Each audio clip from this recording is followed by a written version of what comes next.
Hello student, मैं P Kumar, math teacher, motivator and guideliner. हम लोग आज एक नए चैप्टर जिसका नाम है solution of system of linear equation आज स्टार्ट करने वाले हैं लोग। Solution of system of linear equation, रैखिक समीकरणों के निकाय का हल। ये बहुत ही आसान और बहुत ही मज़ेदार चैप्टर है। इसमें मैट्रिक्स और डिटर्मिनेंट दोनों यूज होगा और बेहद ही आसान है। आप लोग मैट्रिक्स और डिटर्मिनेंट आप लोग अच्छा से पढ़े होंगे तो ये चैप्टर बहुत ही इजी लगेगा, बहुत ही आसान लगेगा। और मैट्रिक्स और डिटर्मिनेंट के बाद ही ये चैप्टर आता है, तो इसमें थोड़ा सा मल्टीप्लिकेशन और डिटर्मिनेंट का यूज ज़रूरत पड़ेगा। तो यहाँ देखिए, आप लोग को एक सिस्टम ऑफ इक्वेशन लिखा हुआ है। A11 x1, A12 x2, A13 x3 dot dot dot A1n xn बराबर B1, A21 x2, A22 x2, A23 x3 dot dot dot A2n xn बराबर B2, A31 x3, A32 x2, A33 x3 dot dot dot x3n xn बराबर B3, An1 x1, An2 x2, An3 x3 dot dot dot Ann xn बराबर Bn। यह एक system of equation आपको write down किया गया है। इसको सॉल्व करके इस सिस्टम ऑफ इक्वेशन को कैसे सॉल्व करेंगे और आप लोग कैसे इसमें वैल्यू निकालिएगा, उस चीज़ को आज हम लोग थ्योरी में बताएंगे। तो आज solution of system of linear equation के लिए थ्योरी कैसे क्रिएट किया जाता है, इस तरह के क्वेश्चन को कैसे हम लोग सॉल्व किया जाता है, ये चीज़ आपको आज बताएंगे। हाँ, आप लोग को जनरली क्वेश्चन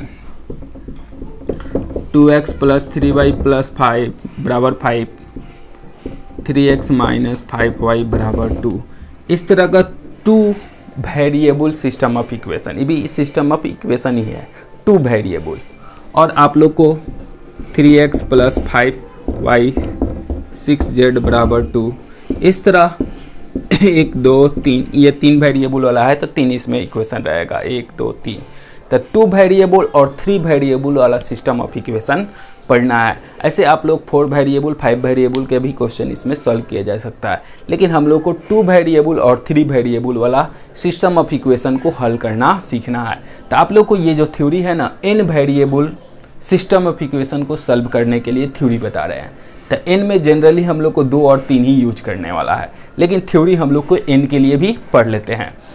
n के लिए मतलब 4 भी आए, 5 भी आए, 6 भी आए, कितना भी आए, सबके लिए थ्योरी काम करेगा, थ्योरी एक ही रहेगा, ठीक है। लेकिन हम लोग को पढ़ना है 2 वेरिएबल और 3 वेरिएबल, और बहुत ही आसान है, थोड़ा सा दिमाग लगाइएगा लोग, बहुत ही आसानी से बनेगा।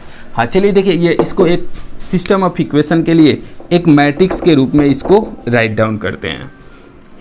तो मैट्रिक्स के रूप में राइट डाउन करने के लिए सबसे पहले यहाँ x1 का कोफिशिएंट, तो x1 का कोफिशिएंट क्या है, A11। ये 1 1 1 इसलिए लिया गया है कि रो नंबर 1 कॉलम नंबर 1 को दर्शाएगा। यहाँ देखिए A12 रो नंबर 1 कॉलम नंबर 2, यहाँ देखिए 1 3 row number 1 column number 3 dot dot dot row number 1 column number n। ये फर्स्ट रो कंप्लीट हुआ। सेकेंड रो के लिए A21 A22 A23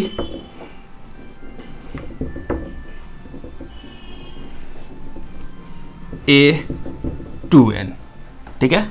फिर थर्ड वाला A31 A32 A33 और dot dot dot dot dot dot A3n।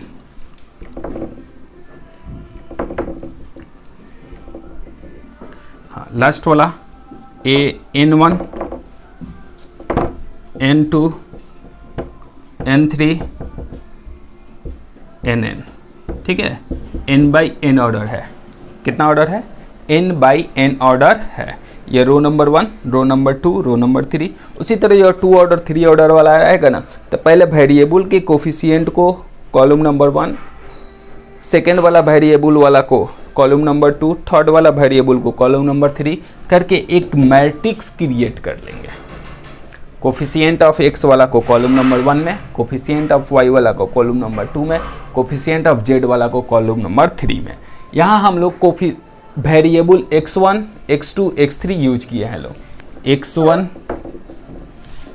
x1 1, x2 2, x3 3, xnn।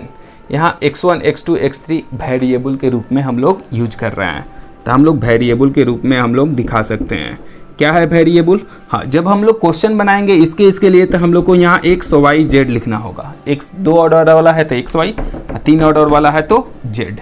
लेकिन हम लोग को यहाँ वेरिएबल हम चेंज किए हुए हैं। हमारे पास वेरिएबल जनरली आप लोगों को क्वेश्चन x y z में ही मिलेगा, पूरा क्वेश्चन x y z में ही दिया हुआ है। यहाँ हम लोग वेरिएबल लिए हैं x1, x2, x3, x। तो सबसे पहले यह x1 यहाँ से x2 यहाँ से x3 xn वेरिएबल वाला x में, और फिर b,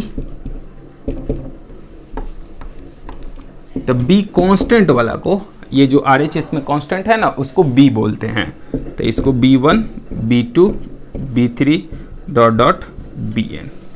तो कोई भी linear of system of equation दिया रहा है तो कैसे हम लोग पहले a मैट्रिक्स, वेरिएबल और b कैसे दिखाते हैं, बात समझ में आया? तो बहुत ही सिंपल है। a दिखाने के लिए कोफिशिएंट ऑफ x वाला यहाँ, कोफिशिएंट ऑफ y वाला यहाँ, कोफिशिएंट ऑफ z वाला यहाँ कर दीजिएगा, ठीक है। हाँ, वेरिएबल के लिए तो वेरिएबल वाला x y z, और कांस्टेंट के लिए b, तो b बराबर RHS में जो दिया रहेगा उसको राइट डाउन कर लेते हैं, ठीक है। देखिए बहुत ही सिंपल, बहुत ही छोटा सा आपका काम करना है। इसमें थ्योरी बहुत ही सिंपल है। ये हटाते हैं।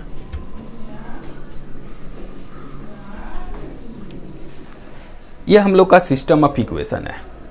यह सिस्टम ऑफ इक्वेशन अगर आप लोग a इंटू एक्स करिएगा ना, तो b के बराबर।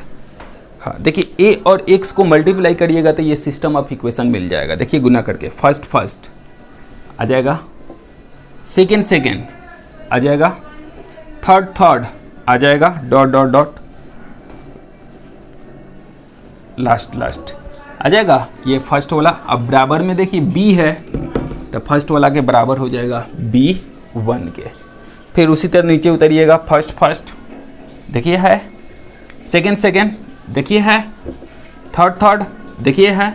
इस तरह सिस्टम ऑफ इक्वेशन को आप, ये जो सिस्टम ऑफ इक्वेशन है ना, इसको आप लोग a इंटू एक्स बराबर b के रूप में लिख सकते हैं।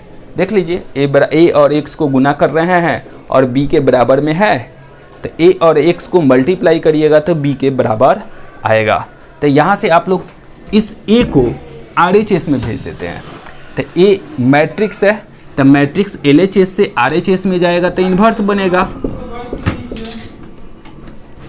अर्थात ये जो a है उधर जाएगा तो a का इन्वर्स हो जाएगा इंटू b। आप लोग पिछला चैप्टर में a इन्वर्स का फार्मूला पढ़े थे लोग, बताइएगा लोग क्या होता है। a इन्वर्स का फार्मूला होता था एडजॉइंट ऑफ a अब बट्टा determinant of a, into b है तो इंटू b। यही हम लोग का system of linear equation solve करने का फार्मूला निकल गया। तो linear system of linear equation को सॉल्व करने का कोई पूछे फार्मूला क्या होता है, तो बताइएगा adjoint of a into b बटा determinant of a। Adjoint of a into b बटा डिटर्मिनेंट ऑफ a कैसे आया? तो a इंटू एक्स बराबर b। ये हम लोग सिस्टम ऑफ अपना इक्वेशन को शॉर्टकट लिख लिए। ये सिस्टम ऑफ इक्वेशन है, इसको हम लोग लिख सकते हैं a इंटू एक्स बराबर b। a मैट्रिक्स है तो मैट्रिक्स LHS से RHS में जाएगा तो इन्वर्स बन जाएगा।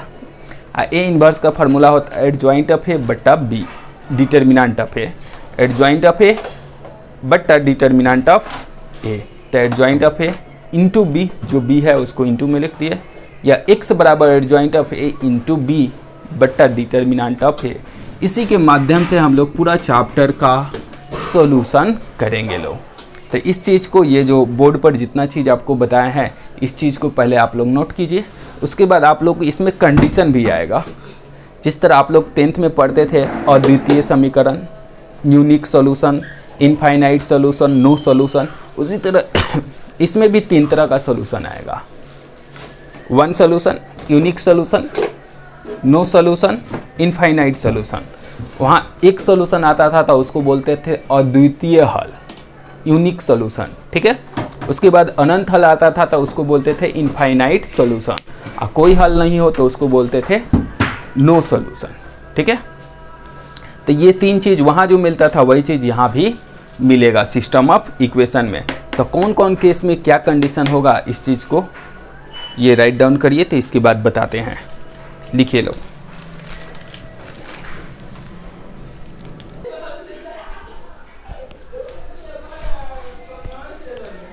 चलिए देखिए लोग, इसके बाद यह हम लोग का solution of system of linear equation solve करने का फार्मूला है। इसमें 3 केस होगा। Case number first, case first में कहेगा अगर if determinant of A not equal to 0 हो जाए तो देन इक्वेशन हैज यूनिक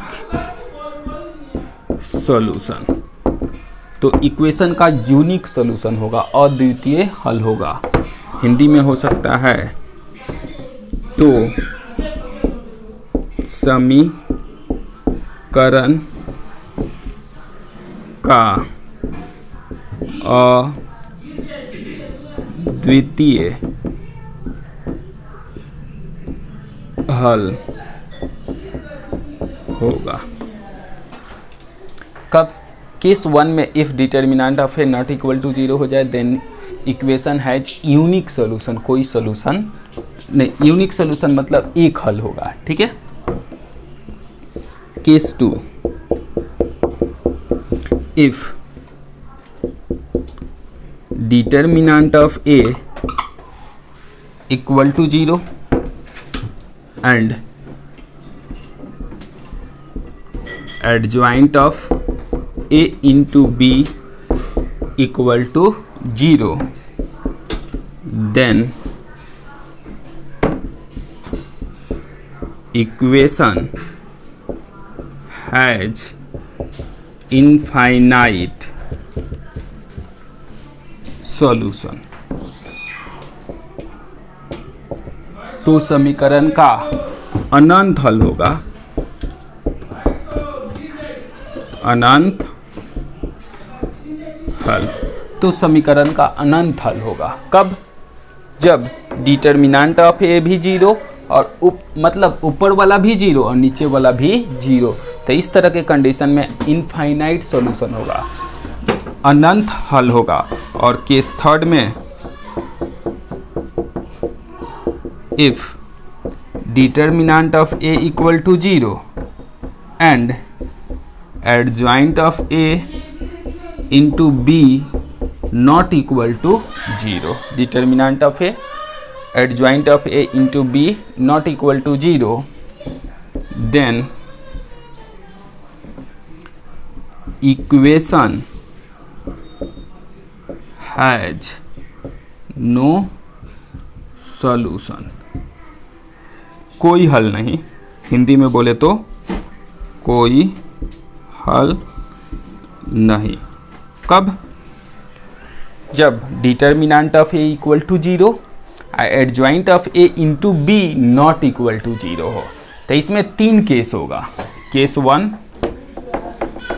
हाँ आप लोग क्वेश्चन में आपको मिल सकता है, क्वेश्चन में आप लोग को मिल सकता है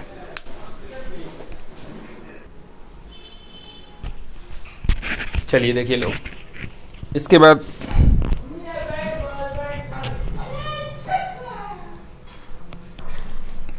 हाँ इसमें 3 केस होता है, केस 1, केस 2, केस 3। तो आप लोगों को क्वेश्चन मिलेगा जिसमें कहेगा कंसिस्टेंस और इनकंसिस्टेंट। तो देखिए कंसिस्टेंस मतलब संगत होता है। तो जिसका हल निकलता है अर्थात केस 1 और केस 2, इसमें देखिए इसका यूनिक सॉल्यूशन है, एक हल सॉल्यूशन हो रहा है ना, और दूसरा नंबर में अनंत हल, एक का एक हल और दूसरे का अनंत हल, इन दोनों कंडीशन में संगत कहलाएगा। जैसे क्वेश्चन में आपको मिलेगा कि बताइए कि संगत है कि असंगत है, तो अगर केस 1 और केस 2 आ गया तो वह संगत कहलाएगा, चाहे एक हल हो या अनंत हल हो, उसको संगत बोलेंगे। और जब कोई हल नहीं हो तो उसको बोलते हैं इनकंसिस्टेंस, इनकंसिस्टेंस, असंगत। तो ये केस थर्ड वाला। तो नो सॉल्यूशन, कोई जब हल ना हो तो उसको असंगत बोलते हैं, इनकंसिस्टेंस बोलते हैं, और जिसका हल निकलता है चाहे एक हल हो या अनंत हल हो उसको संगत बोलते हैं, कंसिस्टेंस बोलते हैं। तो इसमें दो चीज़ ये भी आने वाला है, एक तो वेरिएबल सॉल्व करने के लिए solution of system of linear equation कहेगा, तो ये फार्मूला, और दूसरा क्वेश्चन आएगा कंसिस्टेंस और इनकंसिस्टेंस। तो जिसका सॉल्यूशन निकले चाहे एक हो या फिर अनंत हो, इन दोनों कंडीशन में ये कंसिस्टेंस कहलाता है, और इनकंसिस्टेंट मतलब जिसका कोई हल नहीं हो। तो ये बात समझ में आया आप लोग को? तो बस इतना ही इस चैप्टर में थ्योरी है।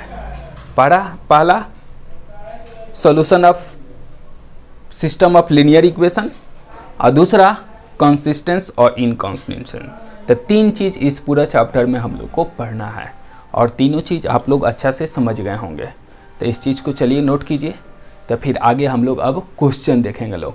तो क्वेश्चन बहुत ही आसान है, इस चीज़ को नोट कीजिए, तो हम इसके बाद क्वेश्चन बताते हैं।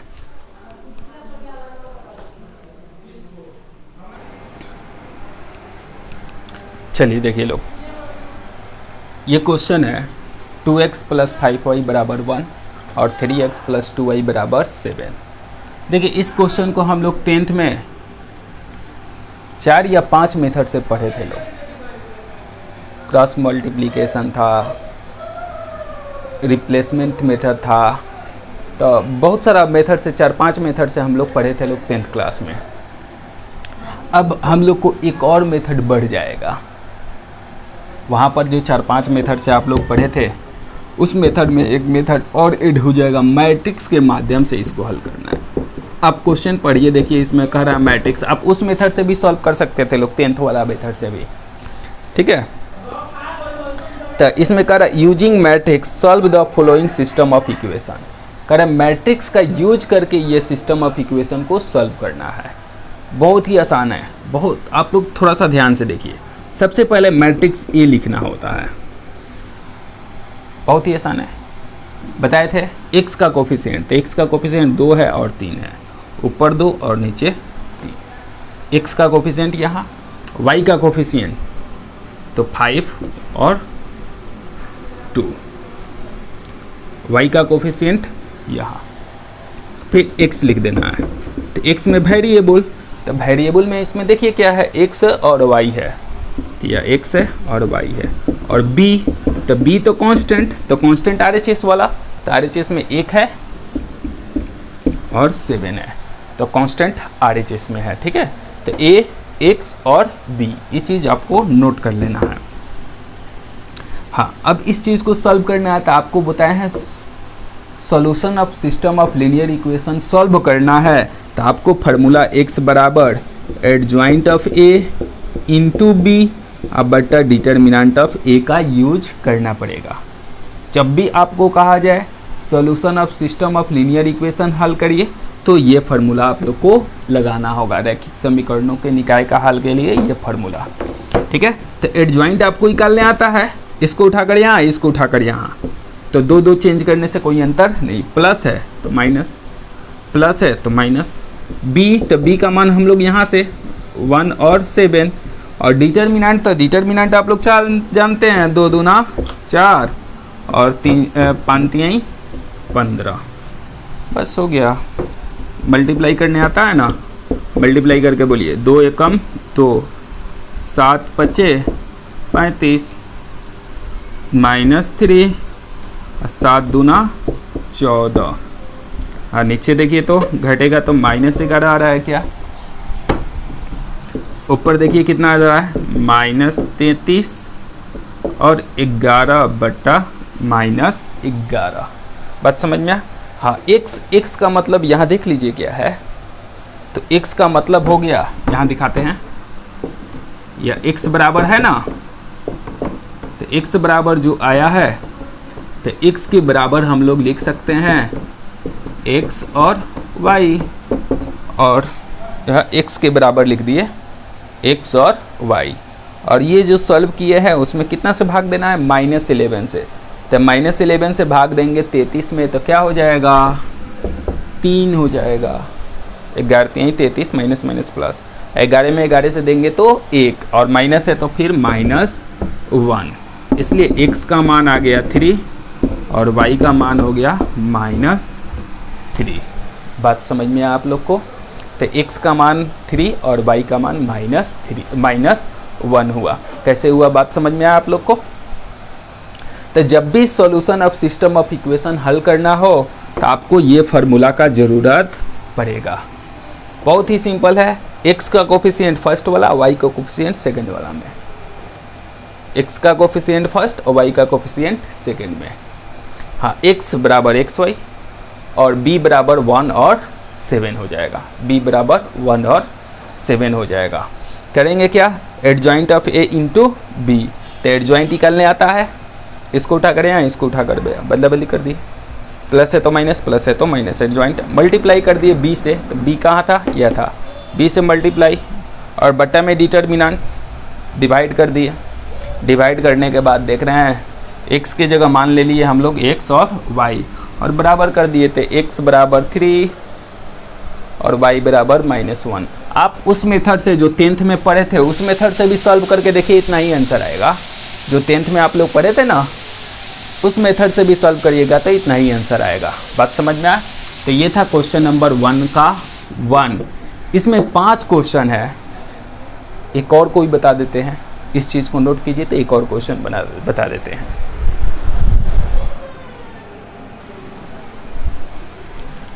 चलिए इसके बाद एक और क्वेश्चन बता देते हैं, ये भी एक का ही क्वेश्चन है, इसको भी मैट्रिक्स के माध्यम से ही सॉल्व करना है। देखिए बहुत ही आसान है। सबसे पहले ए लिखिए, तो ये 2 और ये x का कोफिशिएंट फर्स्ट वाला कॉलम में, सेकंड वाला -1 और 4। बात समझ में आ? x, तो x का वेरिएबल है, तो वेरिएबल क्या हो जाएगा x और ये y, और b हो जाता है, तो b बराबर हम लोग क्या लिख लेंगे, देख के बताइए तो, -2 और 3, ये हमारा b हो गया। फार्मूला बताइए solution of system of linear equation solve करने का, adjoint of a into B by determinant of a। तो एडजॉइंट a का निकालने आएगा, इसको उठा गया, इसको उठा गया, 4 ऊपर 2 नीचे, माइनस है तो प्लस, माइनस है तो प्लस, प्लस है माइनस, इंटू b, तो b का मान -2 3 और डिटर्मिनेंट ऑफ a, तो a का मान सॉल्व कर लिया जाए, 4 दूना 8, माइनस माइनस ये प्लस हो जाएगा जी, 3 कम 3, तो 8 3 11 हो जाएगा।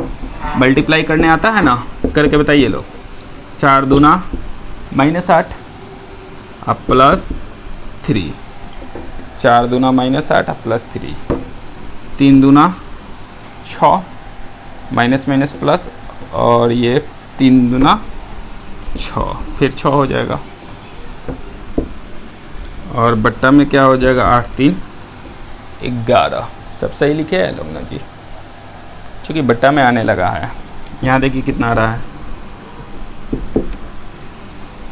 -5 और बट्टा 11 हो जाएगा, यहाँ 12 बट्टा 11 हो जाएगा। ठीक है, चलिए मिला लीजिए, 2 3 -1 4, ठीक है, इसको उठा के यहाँ माइनस से प्लस, प्लस है माइनस, वहाँ ठीक है, फर्स्ट 4 दूना 8, सेकंड 3, 3 दूना 6, 3 दूना 6, ठीक है जी सब। x का मान बता दीजिए लो, तो यहाँ x बराबर आप लोग जानते हैं नहीं क्या हो जाएगा, या x और ये y, x का मान x और y बता दीजिए फर्स्ट के बराबर। तो x बराबर -5/11, y बराबर, तो यहाँ से मिल जाएगा y का मान 12/11। बात समझ में आ, x को x के बराबर और y को फर्स्ट पोजीशन के बराबर, सेकंड पोजीशन के बराबर होता है ना मैट्रिक्स में। तो हाँ, चेक कर लीजिए लोग सही है कि नहीं, चेक कर सकते हैं लोग। यहाँ डालिएगा तो मिलेगा -5 दूना 10/11 और यहाँ 12।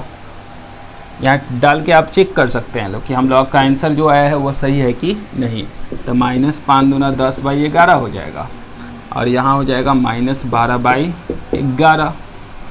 तो जोड़ेंगे एलसीएम तो 22 हो जा रहा है, आ रहा है।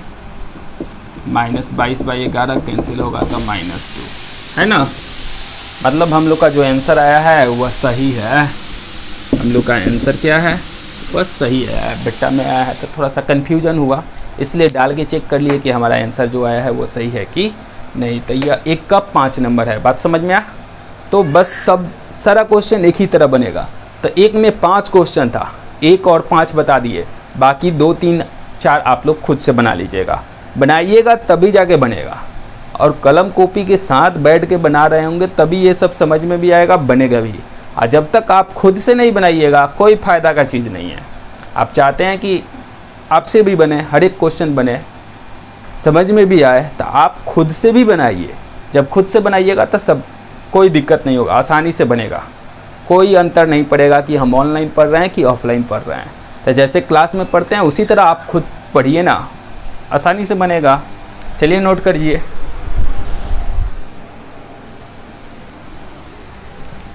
चलिए अब देखिए 3 वेरिएबल का क्वेश्चन आ गया। 2 का ये फर्स्ट है। 2 नंबर में 3 वेरिएबल x y z तीनों का मान निकालना है और मैट्रिक्स के माध्यम से ही निकालना है। x y z तीनों का मान निकालना है और मैट्रिक्स के माध्यम से निकालिएगा तो आसानी से निकल जाएगा।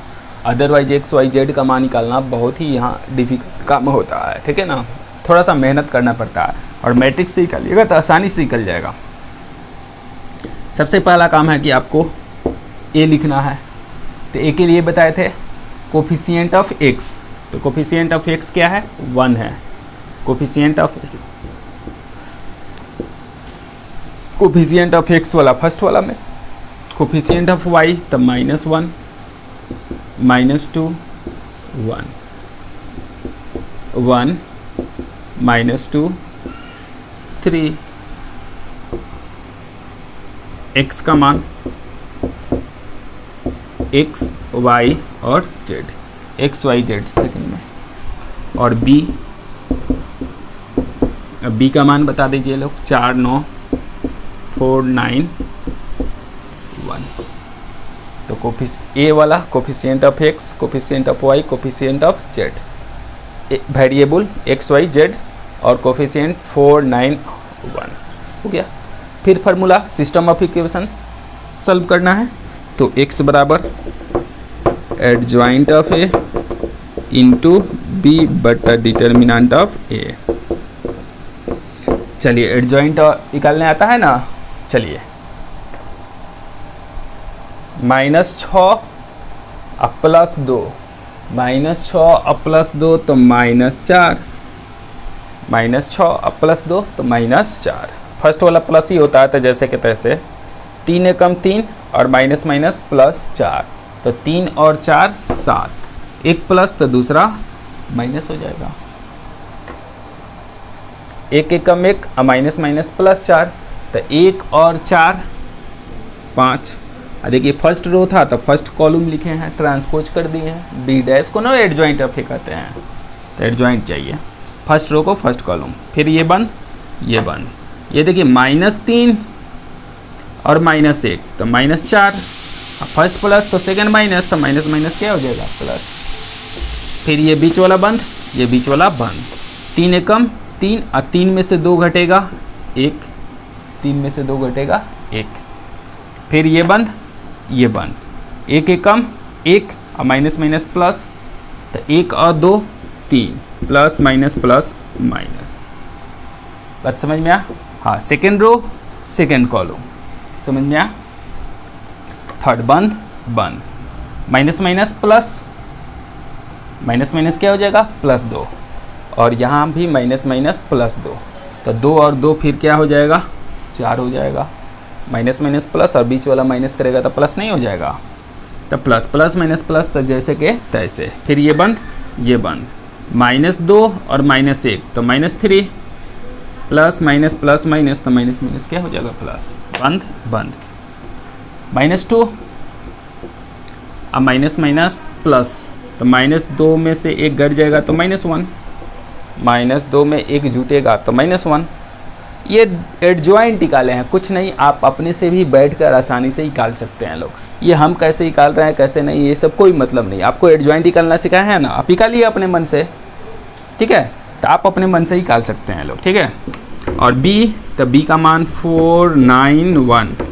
अब बट्टा में डिटर्मिनेंट, तो डिटर्मिनेंट भी बताए थे, ये फर्स्ट वाला ले लेते हैं और मल्टीप्लाई 4 प्लस, ये सेकेंड वाला ले लेते हैं मल्टीप्लाई -7, ये थर्ड वाला ले लेते हैं मल्टीप्लाई 5। इसका रो लिए और इसका कॉलम ले लिए, मल्टीप्लाई करके ऐड कर देना था। बताए थे इस तरह का काम डिटर्मिनेंट निकालना है, नहीं तो डिटर्मिनेंट जैसे आपको निकालने आता है वैसे भी निकाल सकते हैं।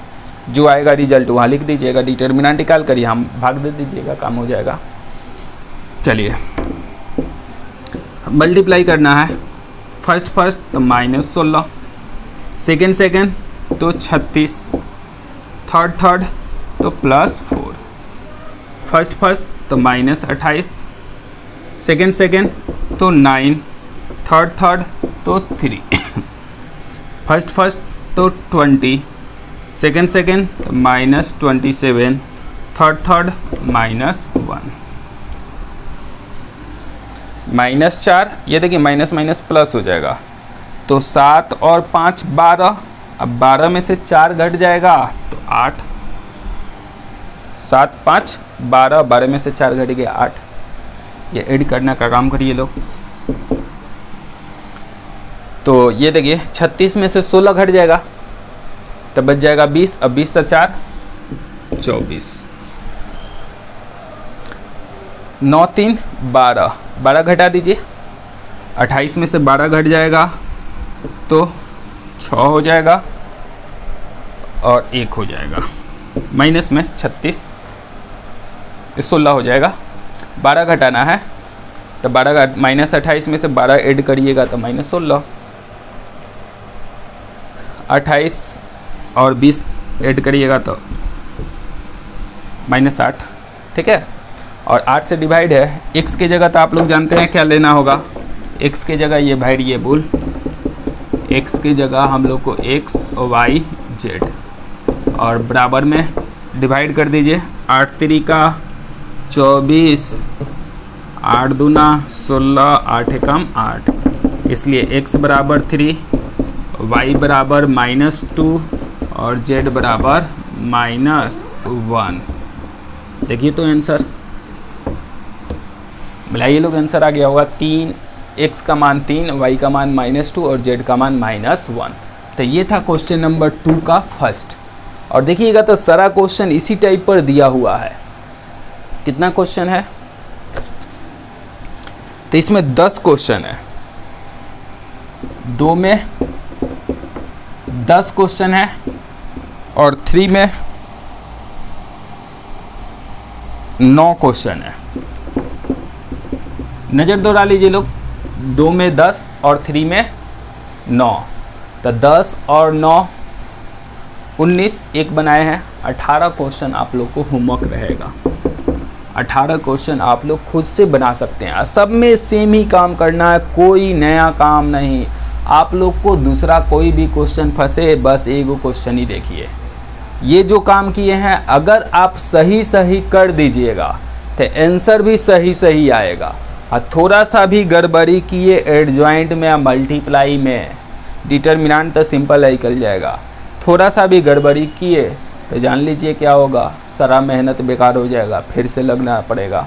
तो इसलिए एक एक पॉइंट एक एक कर आराम आराम से, होमवर्क बहुत कम है, 18 ही क्वेश्चन है, ज़्यादा नहीं है। आराम से लॉकडाउन में तो आराम से एक बार बैठिएगा तो ख़त्म करके ही उठिएगा, बिना ख़त्म किए तो उठिएगा नहीं। आप पढ़ने का भी स्पीड बढ़ गया होगा लॉकडाउन में, काफ़ी तेज़ी से तेज़ दिमाग के साथ पढ़ते होंगे। तो चलिए आज का क्लास बस यहीं पर रहने देते हैं और फिर मिलते हैं नेक्स्ट वीडियो में। और आप लोगों को जो भी दोस्त है लोग, उन लोगों को शेयर ज़रूर करिए, सब्सक्राइब करिए और बेहतर लग रहा है तो अपने दोस्तों को भी बताइए, ठीक है।